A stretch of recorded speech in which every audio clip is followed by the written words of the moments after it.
O Documento Jovem Pan começa agora. E hoje nós vamos falar de um tipo de relacionamento que impõe medo e dor. Vítimas que vivem caladas, destruídas emocionalmente e até fisicamente por seus parceiros. Ansiedade, insônia, medos e angústias. Gritos, promessas mentirosas e obrigações que nunca existiram. Isso tudo é parte de um relacionamento doentio que leva qualquer pessoa à exaustão. Um cansaço emocional que quase sempre deixa uma doença física também. Fendas que deixam cicatrizes profundas. Antes era só brigas intensas, mas não saía do lugar, não resolvia. É como colocar debaixo do tapete a sujeira, sabe? Quando o emocional já está comprometido, o próximo passo é a agressão física. Tapas e puxões de cabelo passam a ser rotina e geralmente vêm acompanhados de desculpas. A primeira coisa que ele fez foi quebrar o celular, inclusive na cirurgia da minha cabeça, aqui nos meus 40 pontos, e tomou minha bolsa. Então, eles minam qualquer forma de comunicação e de logística. O grito de socorro é silenciado pela obsessão que se fantasia de amor, que cobra, que tem muito ciúme e posse. Ele teve atos de crueldade, assim, ele pegou ela de surpresa, né? Acho que foi paulada que deu, né, na cabeça dela, ou seja, foi pega de surpresa, fez mesmo na maldade. Histórias de controle e manipulação, que passaram por graves discussões e algumas terminaram em morte e suicídio. De acordo com autoridades, o relacionamento abusivo pode ser silencioso e confundido com excesso de zelo e cuidado. É importante a gente destacar que os relacionamentos abusivos, eles começam, eles são demonstrados nos pequenos gestos. Então, um controle excessivo, que muitas vezes é confundido com demonstração de preocupação, de carinho. Assim, olha, não quero que você saia essa hora com as suas amigas, não quero que você visite seus familiares porque eles moram num local de risco. E aí, ao final, a gente começa a perceber que aquilo ali é um controle, né? Então, olha, essa roupa vai te expor demais, melhor trocar. Esse tipo de relacionamento em que você percebe que há um controle, em que a mulher começa a deixar de ser ela para ser a pessoa que o companheiro deseja, é algo que a gente tem que começar a se preocupar. Porque, via de regra, esse tipo de relacionamento pode acabar culminando em alguma agressão. E essa agressão ela pode ir desde uma agressão verbal, que são as menores, né, agressões como xingamentos, até agressões mais intensas, como a lesão corporal e o próprio feminicídio. Mulheres que amam demais, que querem demais ter um companheiro e acreditam que um dia o outro irá mudar. A violência doméstica foi pauta nos tribunais da Virgínia, nos Estados Unidos, num dos julgamentos mais assistidos, envolvendo duas estrelas de Hollywood, Johnny Depp e Amber Heard. A atriz alegava ter sido vítima de abuso físico e verbal, enquanto o ex-marido estava sob a influência de drogas e álcool. Já o ator Johnny Depp entrou com um processo contra a ex-mulher por difamação e chamou as alegações de hediondas e perturbadoras, e não baseadas em nenhuma espécie de verdade. Amber Heard e Johnny Depp se conheceram em 2011 no set de filmagens do filme Diário de um Jornalista Bêbado. Eles se casaram em 2015 e Amber pediu divórcio em 2016. Na justiça, ela chegou a conseguir uma medida cautelar, alegando ter sido vítima de violência doméstica. A acusação veio dias depois da atriz ter entrado com um pedido de divórcio para pôr fim ao casamento de 15 meses. Em seu primeiro depoimento à polícia, Amber disse que Depp teve comportamento abusivo durante toda a relação. A atriz chegou a relatar que, em uma discussão, ele jogou um telefone celular em seu rosto e quebrou objetos no apartamento.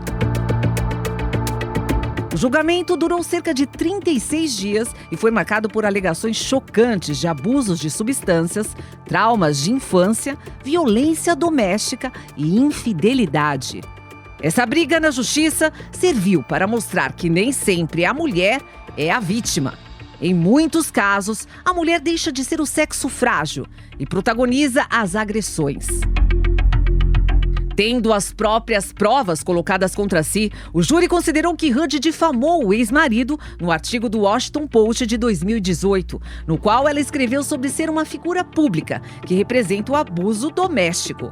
O ator será indenizado em 15 milhões de dólares. Já a ela, ficou estabelecida a indenização de 2 milhões de reais por parte do ex-marido, que, de acordo com o júri, a difamou em uma das 3 acusações. Quantia que não faz parte da realidade brasileira. Em sua primeira aparição após o julgamento, em entrevista para um programa da NBC, a atriz disse que não culpa o júri pelo veredito favorável a Johnny Depp. Hud perdeu para ela mesma, perdeu o apoio feminino e perdeu pela exposição. O grande julgamento dela aconteceu nas redes sociais e ficou claro para a psicóloga forense que ela sofre de uma doença que maltrata relações pessoais, o transtorno de personalidade histriônica, que também é conhecido como borderline. Nesse caso, a mulher perdeu a guerra 2 vezes. Isso porque agora a seguradora contratada pela atriz negou o pagamento da indenização milionária. O motivo? Um dos termos do contrato de Hud com a companhia diz que a empresa não precisa pagar nenhum montante à atriz, caso seja comprovado que ela agiu de má fé. A empresa estaria se valendo dos termos usados pelo júri ao condenar a celebridade no processo de difamação movido por Depp. Isso comprova que o relacionamento abusivo não é o plano perfeito. Hoje em dia, a justiça consegue perceber a maldade acompanhada de golpes financeiros. Agora, com esse caso emblemático que a gente teve nos Estados Unidos desse ator famoso, o Johnny Depp, a gente teve uma repercussão muito grande sobre a questão da violência doméstica. O que a gente costuma ver muito é uma questão de descredibilidade do homem que sofre a violência. Por conta da própria história da sociedade, a mulher sempre foi considerada a vulnerável da situação, por motivos históricos diversos, mas sem essa distinção de gênero. Em outro caso que mostraremos agora, um homem foi vítima de uma violência que ele acreditava ser um caso de amor. Em Araguaína, no norte do Tocantins, uma mulher de 30 anos foi presa pela polícia militar suspeita de agredir, ameaçar e rasgar documentos, além do uniforme de trabalho do companheiro. O homem relatou que foi mantido em cárcere privado por 3 dias e precisou pular o muro de casa para chamar a polícia. A suspeita confessou parte dos crimes e disse que tinha sido traída. Quando chegou ao local do chamado, os policiais encontraram o homem de 30 anos com escoriações visíveis por todo o corpo. A mulher confessou ser a responsável pela lesão corporal e que utilizou as próprias unhas para machucar a vítima. Ela também assumiu as ameaças e danos ao uniforme e documentos, mas negou que estivesse mantendo o companheiro em cárcere privado. A autora foi levada para a delegacia da Polícia Civil e depois mandada para a unidade penal feminina. A advogada especialista em direito da família alerta para comportamentos que podem sinalizar controle excessivo por parte do parceiro. Eu acho que a maior defesa, não para o homem, né, mas para qualquer pessoa que esteja sentindo, que esteja passando por essa violência, é prestar muita atenção, porque a violência, ela começa aos poucos, né? Você vai percebendo o tipo de condutas diferentes do seu parceiro e você vai conseguir identificar que alguma coisa ali está acontecendo. E é o primeiro sinal de que você esteja sendo manipulado, porque geralmente começa com uma manipulação, né? Principalmente hoje em dia, que a gente tem as redes sociais, então fiscalização de celular, né? Começam com essas coisas menores. Ao primeiro sinal, procurar uma ajuda, né? Ou ajuda de um familiar, ou ajuda de um especialista em psicologia, enfim, e de um advogado, né? Para você conseguir entender de fato quais são os seus direitos e o que está acontecendo, porque existem medidas jurídicas que visam estancar a violência, né? De pronto, antes que o pior aconteça. A ex-modelo Luísa Brunet também brigou por uma história cheia de altos e baixos.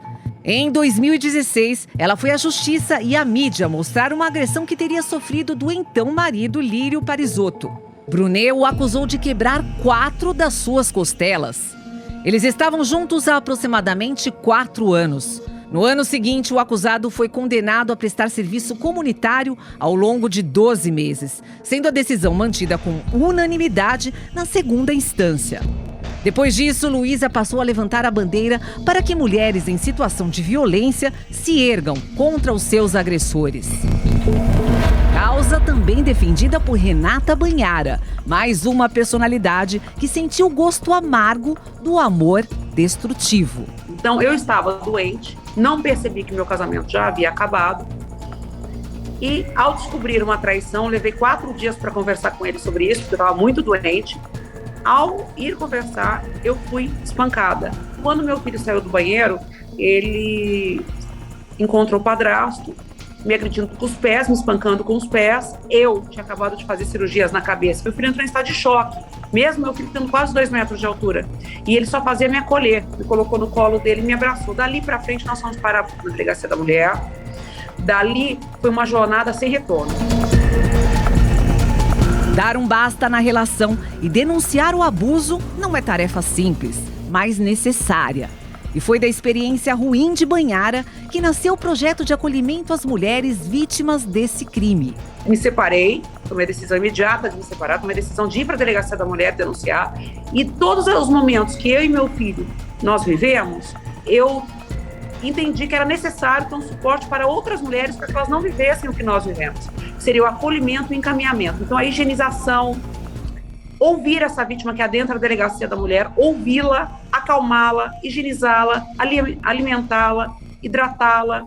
São coisas que a mulher que está dentro da violência fica 8 a 10 horas sem saber fazer e nem consegue cuidar dos seus. Se eu não conseguir cuidar de um menino de 19 anos e nem ele de mim, imagina a mãe com 3, 4, 5 crianças pequenas. Então, dentro dessa deficiência, desse momento que a vítima não tem com quem contar, que ela chega na delegacia, ela está em confusão mental, pela falta de hidratação, pela falta de alimentação, essa mãe fica de 8 a 10 horas sem se alimentar e sem se hidratar.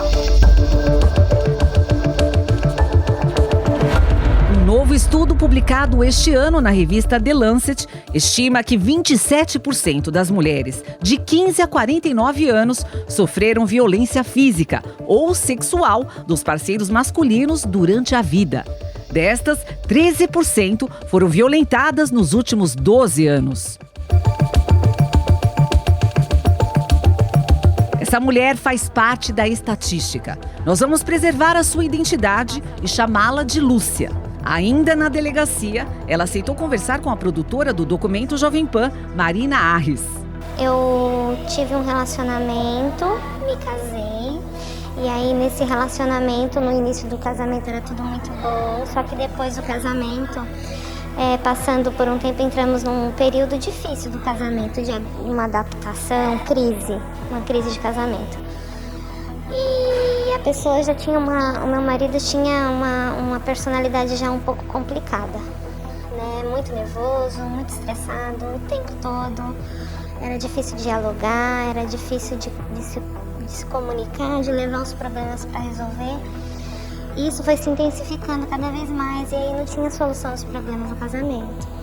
Então a gente começou a entrar num ciclo difícil.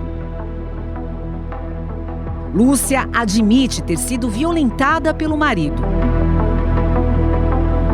Chegou a me ferir, chegou a me ameaçar.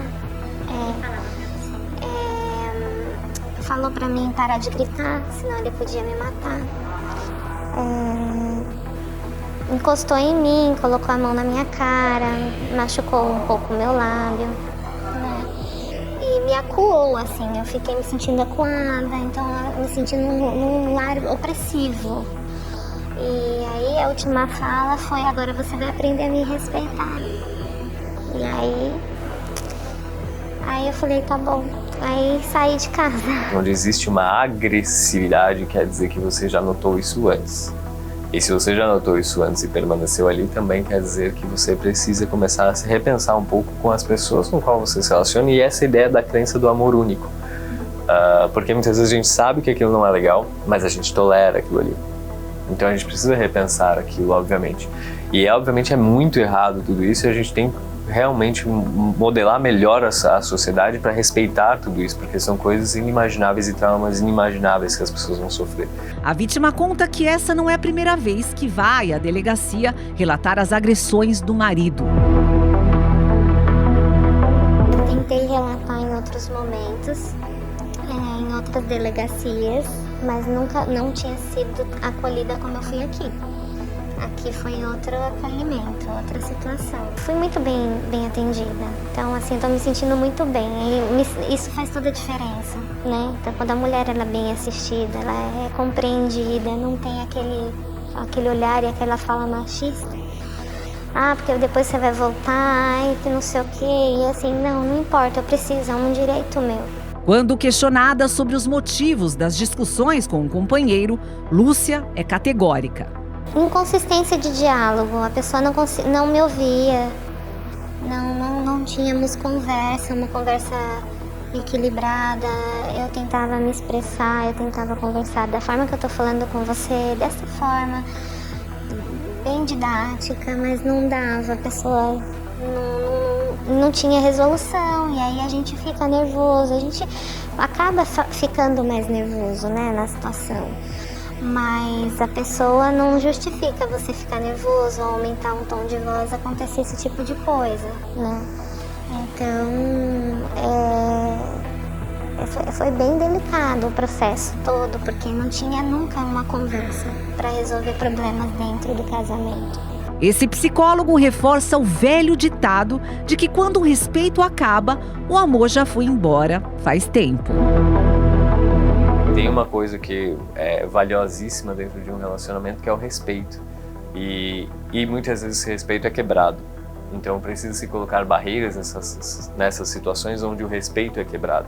Precisa ter uma admiração do outro e principalmente essa idealização muito clara de uma construção em conjunto. E nunca de uma construção sozinha e nem de uma responsabilidade que eu devo desenvolver o próximo.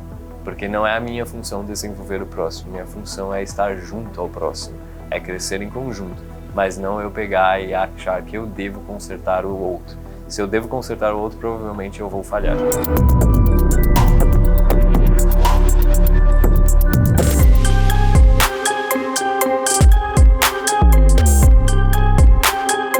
Alguns relacionamentos chegam no ápice das agressões físicas, que culminam em finais trágicos. De acordo com dados do Fórum Brasileiro de Segurança Pública, a cada 7 horas, uma mulher morre vítima de feminicídio no Brasil. A taxa de mortalidade dos assassinatos motivados pela condição feminina foi de 1,22 morte a cada 100 mil mulheres. Um recuo de 3% em relação ao ano anterior, 2020. Os estados que registraram as maiores taxas de assassinatos de mulheres foram Tocantins, Acre, Mato Grosso do Sul, Mato Grosso e Piauí. Só em Tocantins, o aumento foi de 144%. Passou de 9 vítimas em 2020 para 22 no ano passado. Essa é a Ana Júlia, que aos 22 anos teve os sonhos interrompidos pelo ódio do marido. O engenheiro Gessé de Souza Aguiar matou e concretou o corpo da jovem dentro de um buraco num dos cômodos da casa onde viviam em Nova Iguaçu, no Rio de Janeiro. Segundo a mãe de Ana, os sinais de que a filha não vivia um relacionamento saudável eram discretos e não levantavam suspeita em relação ao genro. Às vezes que tinha reunião, né, na nossa casa assim, familiar, ele sempre foi muito calado, não era de muita conversa. Tudo que falava ele ria, né? Às vezes, assim, eu percebia que ele chegava às vezes a falar alguma coisa com ela, mas falava no pé do ouvido. Dali, o ânimo dela já mudava, sabe? Mas aí eu perguntava a ela, mãe, coisa boba, né? Eu achava que era ciúme. E ela também nunca relatou nada, sempre mostrando que estava muito feliz, sabe? Uma vez também que ela apareceu com uma manchinha roxa no braço, que eu perguntei, Júlia, o que é isso no seu braço? Ih, mãe, nada, a gente estava namorando, nessas coisas assim, coisa que também ela nunca iria me falar, mas aí eu comecei a... Falei, ué, tem alguma coisa estranha, só que ela mentiu, a gente achou que não, né? Mas fora isso, nunca vi coisas, entendeu, anormais, assim, para desconfiar. Ana Júlia desapareceu no dia 16 de maio deste ano e foi o próprio marido que alertou a família para o sumiço da companheira. Eu já entrei em desespero. Aí tá, eu comecei a ligar para uma amiga, para outra, as melhores amigas, até uma que mora em Portugal, né, que eu falei, não sei, de repente ela quis ficar sozinha, liguei também, nada. Aí daí já não tive mais cabeça para trabalhar e saí do trabalho e vim para casa. E daqui começou a saga atrás dela. E a todo tempo ele ligando, perguntando, e aí, já teve notícia, sogra? Já teve notícia? E eu nada. O pai dela veio também, né, que a gente não mora junto, nós não moramos juntos, veio para cá também. Aí fui para a delegacia, e na delegacia eu dei a parte de desaparecimento e começamos a procurar. Depois da polícia analisar as câmeras de segurança do imóvel, ficou provado que Ana Júlia voltou de ônibus para casa e dali não saiu mais. Foi a partir deste momento que o engenheiro passou a ser considerado o principal suspeito pela morte da mulher. E nisso, meu esposo, como meu esposo trabalhava com ele nas obras dele, né, falou assim, poxa, eu vou ir lá na casa dele porque tem uma parte embaixo, né, que era a antiga casa deles, e lá tem um buraco, eu tô cismado com esse buraco. Não deu outra. Após buscas pelo imóvel, o marido da dona Priscila encontrou o corpo da enteada enterrado na casa antiga. Ele teve atos de crueldade, assim, ele pegou ela de surpresa, né? Acho que foi paulada que deu, né, na cabeça dela, ou seja, foi pega de surpresa, fez mesmo na maldade, tá entendendo? Então isso é muito doloroso, isso tá me doendo demais. O engenheiro foi detido em flagrante e responderá pelos crimes de feminicídio e ocultação de cadáver. Além da perda da filha, dona Priscila teve que lidar com outro sentimento. É um sentimento assim de potência, sabe? Ódio ao mesmo tempo, porque eu chorei para ele quando ele pediu para dormir na minha casa, né, que ele estava ainda sentado no carro. Eu abri a porta do carro e falei para ele assim, Genro, você jura que vai trazer minha filha de volta? Você vai me ajudar a procurar ela? E ele o tempo todo com a cabeça baixa, né? Aí ele falou para mim assim, sogra, a polícia já está investigando, a gente não tem mais o que fazer, sabe? Ele brincou com o meu sentimento, sabe? Com a minha confiança. Então, assim, no momento eu vou ser muito sincera, eu tô com um ódio dentro de mim por ele, sabe? Eu peço a Deus que um dia tire isso do meu coração. O vazio no coração da mãe é também o de um pai que sofre com a saudade do filho. Quantas vezes você acha que durante o dia eu vou na cozinha, eu passo para a funcionária, uma outra que eu tinha mais antiga, eu vim atrás. O senhor já está chorando, né? Eu tô com saudade do meu filho. Hoje, em especial, eu tô com muita saudade dele. Não sei, um cheiro, alguma coisa dele que eu vejo, eu não sei dizer, mas alguma coisa naquele dia me faz ter uma saudade grande. Às vezes maior do que eu. Alexandre foi casado com a mãe de seu filho e se separou quando ele tinha apenas 1 ano de idade. Desde então, segundo ele, a ex-parceira tenta impedir ao máximo o contato entre os dois. Eu tinha uma listinha com desculpas para dar. E isso foi começando a me fazer perceber e ler e me informar do que estava acontecendo. Como a minha condição financeira era péssima, eu estava em atraso com a pensão já, certo? Mas eu entendo que ela usou isso como uma arma indevida, mas eu percebi que era esse o motivo principal, mas não era o único. Eu comecei a ler sobre isso, eu falei, não, peraí, mas a pensão e a visita são coisas diferentes. Qualquer juiz, ele vai separar isso. O pai pode não estar pagando nada, mas tem o direito da visita, é um direito assistido do pai e da mãe. Direito a ver o filho. Se eu meu filho não corre risco estando comigo, eu não sou um bandido, não sou nenhuma pessoa que... Eu não tenho um problema psicológico, que pode acontecer, o pai tem um desequilíbrio, não pode ficar sozinho. Aí é visita assistida, ainda assim é visita assistida. Se forem 4, 5 horas, ele vai ficar no ambiente 4, 5 horas com visita assistida. Nem isso eu tenho. Nem isso eu tive a oportunidade de ter... Nos últimos meses, antes dela me proibir definitivamente de ver meu filho. Proibiu, ela decidiu, ela virou uma juíza. Este especialista afirma que a alienação parental também é uma forma de violência. Por terem um problema de casal, um problema na relação, às vezes uma separação, em vez de priorizarem quem deve ser priorizado, que sempre é a criança, vamos dizer assim, é o lado mais necessitado, mais fraco da relação, que é o filho, acabam usando esse filho, né? Uma relação abusiva. Né? Por quê? Porque em vez de proteger e priorizar a criança, usa a criança um contra o outro. Então, impedindo acesso, falando coisas negativas sobre esse outro, ou a mãe ou o pai, um fala do outro. Né? Então, isso acaba trazendo para esse filho um conflito.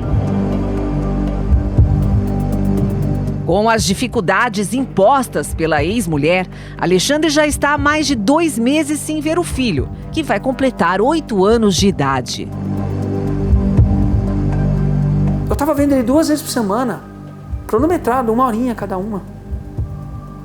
Sem direito ao fim de semana. Meu filho nunca passou o Natal comigo.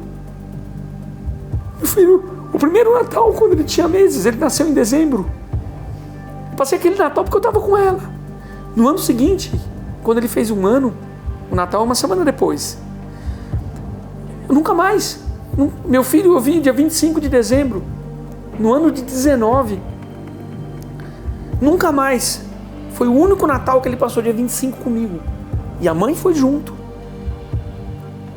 Esse ano na Páscoa, eu não vi meu filho. O ovo dele está aqui do meu lado. Está guardado. Eu não vi no meu aniversário, que foi em abril. Nenhum parabéns. Nenhum telefonema. Decidido a não perder mais tempo longe do filho, Alexandre entrou com um processo para regularizar as visitas ao menino. O juiz acatou, recebeu, entendeu, aceitou o pedido. Nele vai também, além da regulamentação da visita, vai conciliação financeira, que isso é importante. Vale ressaltar que eu não estou escapando disso, não. Eu estou indo lá para fazer, acertar e ver os valores do atrasado, do mês. Vamos ser justos, né? E ele acatou, recebeu e ele marcou audiência. A preocupação do pai também diz respeito à saúde mental da criança. Na opinião dele, o garotinho pode sofrer diretamente com o controle excessivo da mãe. Ele é uma criança diferente de outras, não é porque é meu filho. Ele é carismático, ele brinca com crianças menores que ele sabe brincar, brincadeira da criança, às vezes anos menor que ele. Ele brinca lá, ele toma conta. É engraçado que ele se preocupa. Ele tem um jeito especial dele, é a característica dele, isso nasceu com ele, isso daí. Ele é beijoqueiro, ele é carinhoso, ele pula no meu pescoço. Às vezes eu falava, Davi, você vai arrebentar meu colar, vai arrebentar a camisa, você vai esticar tudo. E ele dá gargalhada, ele é piadista. E às vezes eu olhava assim pra ele, você tá me trollando? Tava brincando comigo, tirando sarro da minha cara e eu dando risada com ele. Ele é espirituoso. Só que se permanecer dessa forma, essa alienação parental dessa forma, ele vai se tornar uma outra pessoa, diferente do que ele é de verdade. Vai modificar, não o caráter, mas vai modificar o jeito dele. Porque ele está sendo impedido, é uma violência isso. Ele está sendo impedido de ser o que ele é, de poder se expressar, de poder chegar e falar, mamãe, quero falar com meu pai, liga para ele. O psicólogo reitera sobre os reflexos negativos que essa conturbada relação pode causar para o futuro da criança. uma das duas partes, ou às vezes até as duas, uma falando contra a outra para esse filho. Seu pai é ruim, a sua mãe faz isso, o seu pai não faz aquilo, você tem que ficar comigo, ele não cuida de você, ela não gosta de você. Então é uma comunicação que é muito agressiva, é muito violenta para esse filho, né? O filho não consegue lidar de uma maneira saudável com isso, e isso vai gerar traumas psíquicos e às vezes até mesmo doenças físicas por conta de todo esse estresse, de todo esse sofrimento que o filho passa a ter, né? Então é uma comunicação que não é uma comunicação nada saudável e é uma relação, como eu digo, um abuso em cima da criança, né? Porque a função de pai e mãe é proteger um filho e não usar esse filho para os seus interesses, para ferir o outro cônjuge, o ex-cônjuge, porque houve um problema, houve uma briga, há uma disputa na relação. Isso não tem cabimento, isso nunca deveria acontecer.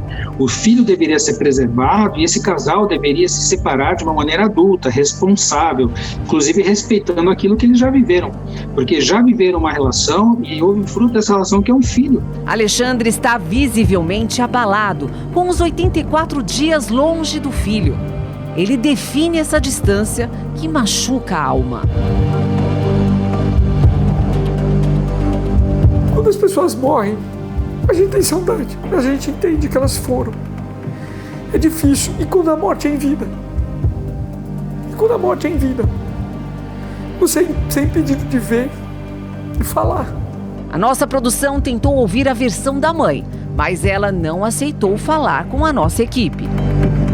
A exposição de crianças em relacionamentos abusivos são mais frequentes do que se imagina.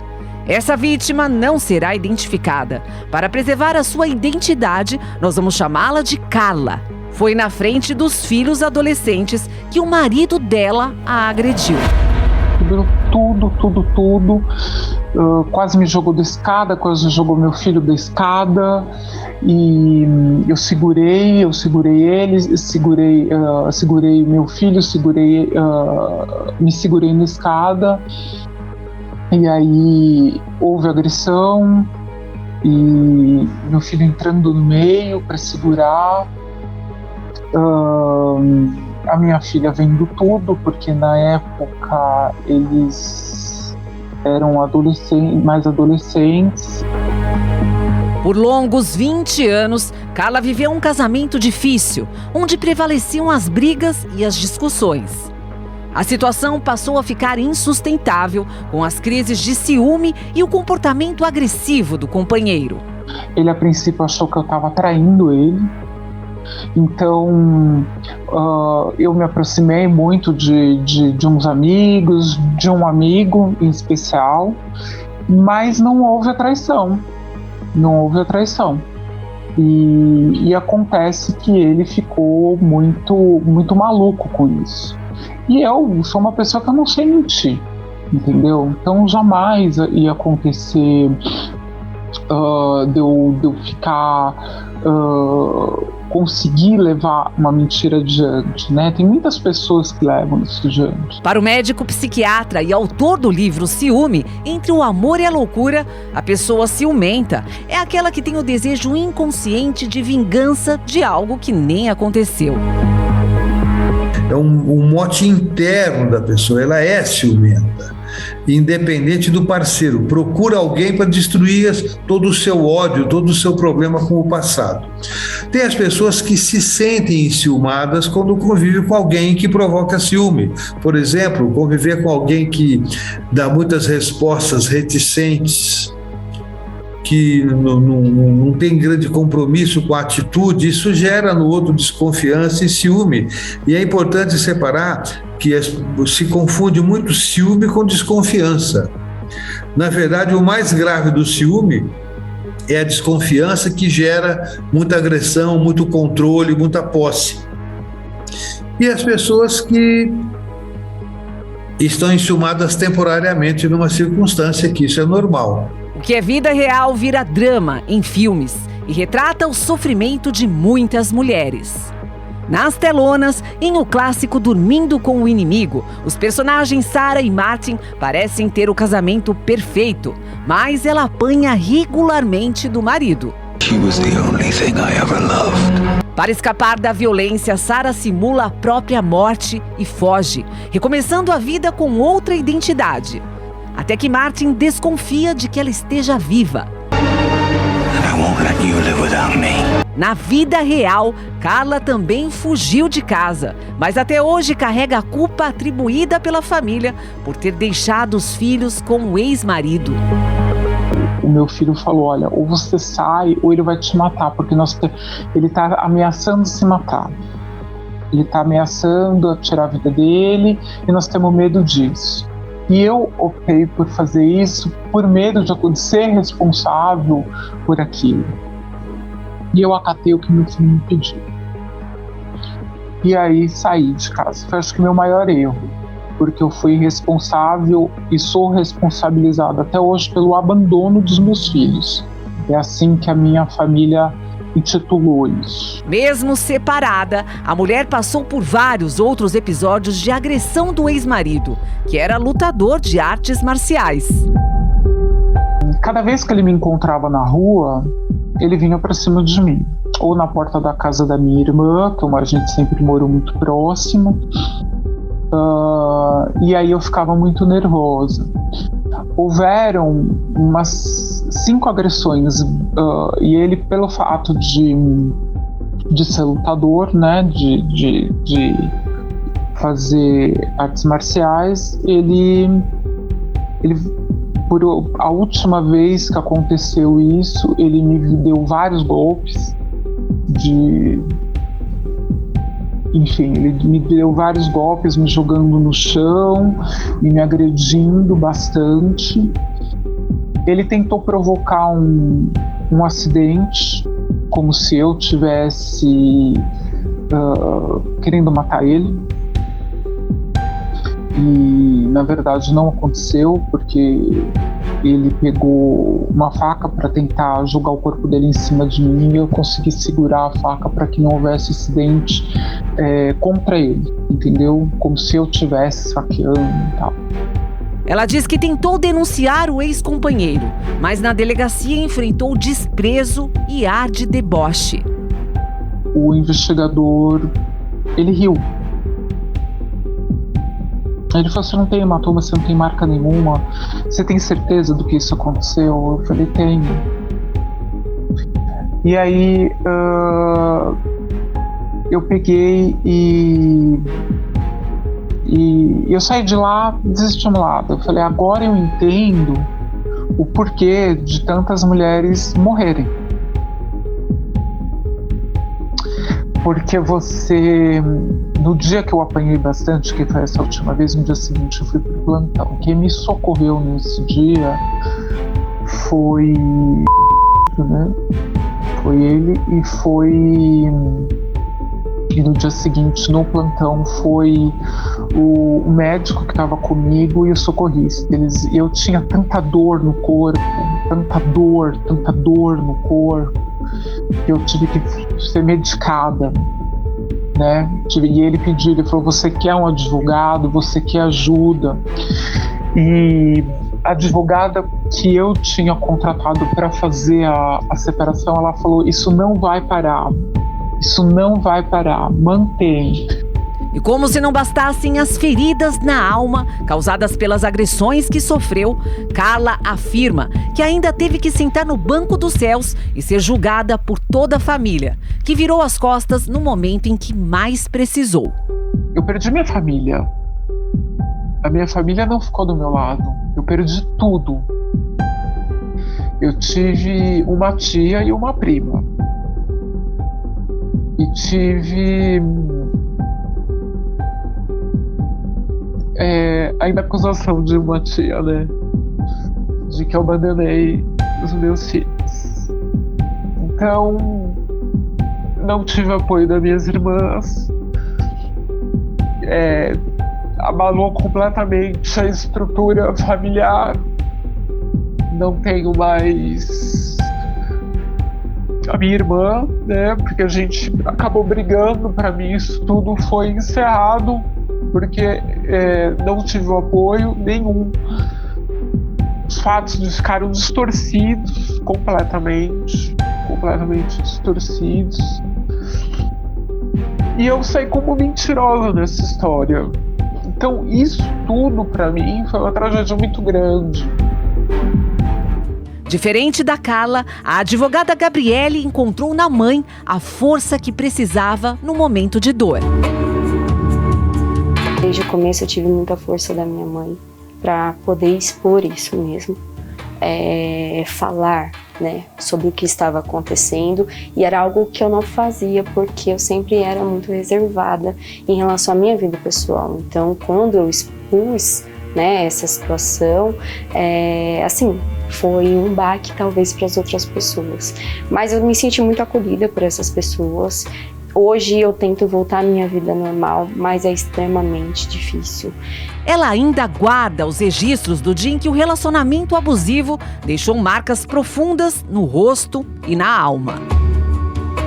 Ver essas fotos realmente é algo que me machuca, mas eu acho importante trazer e usar na história. Gabriele estranhava o temperamento explosivo do namorado, mas ela não imaginava do que ele seria capaz. Gritava com a mãe, ele era ríspido com o irmão, sempre tinha discussões com o pai, até um certo momento que ele chegou em mim e falou que bateu num cliente quando eu estava trabalhando com o pai dele na adega. Fiquei assustada pela situação.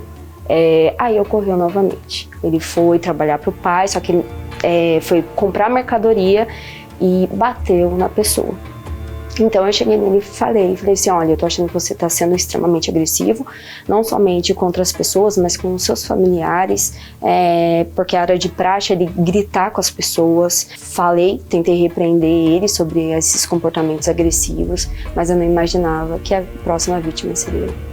E de fato, a próxima vítima foi Gabriele.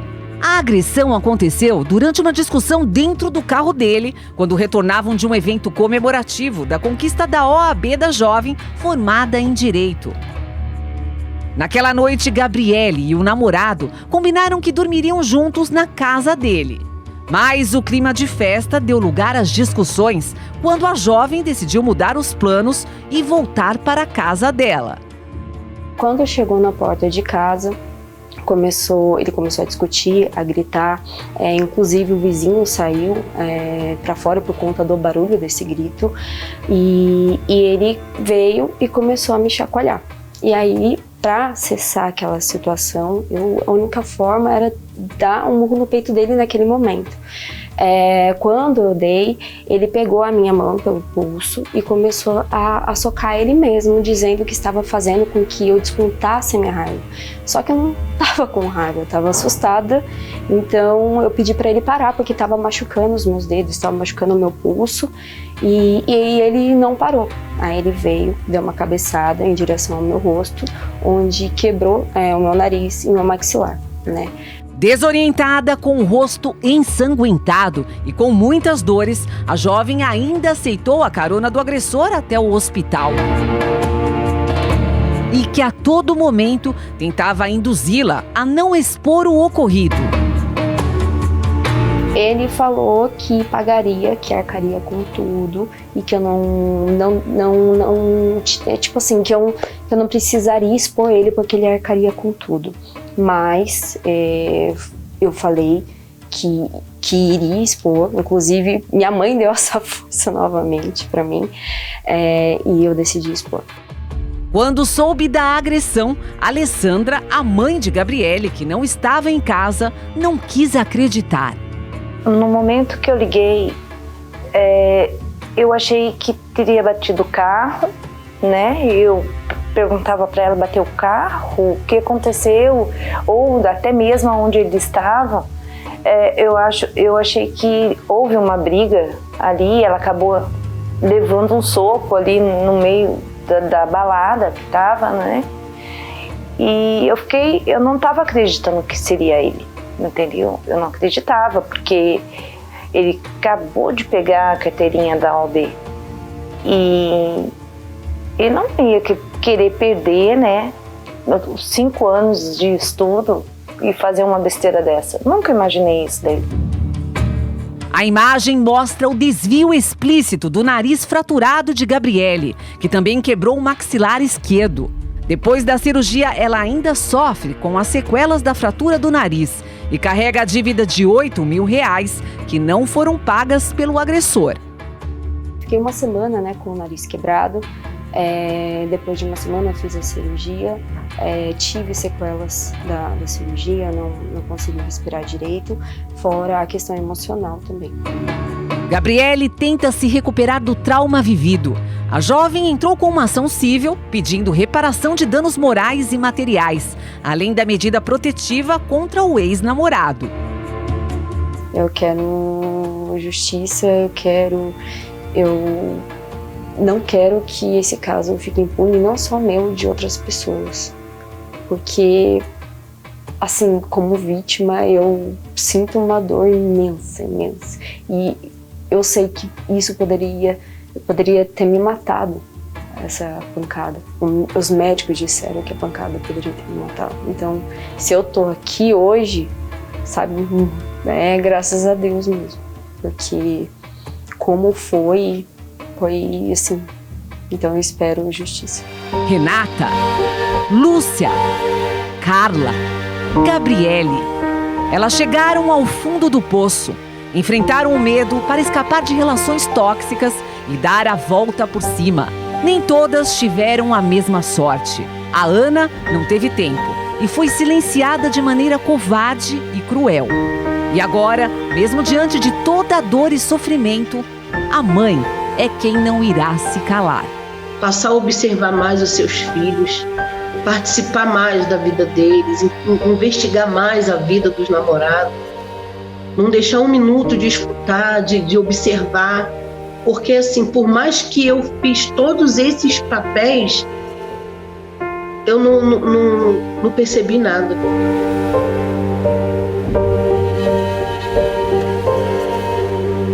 O Documento Jovem Pan fica por aqui. Toda semana, reportagens especiais com a verdade dos fatos. O nosso programa está disponível no canal do YouTube da Jovem Pan e você pode deixar o seu comentário e sugerir uma reportagem especial. Até o próximo encontro.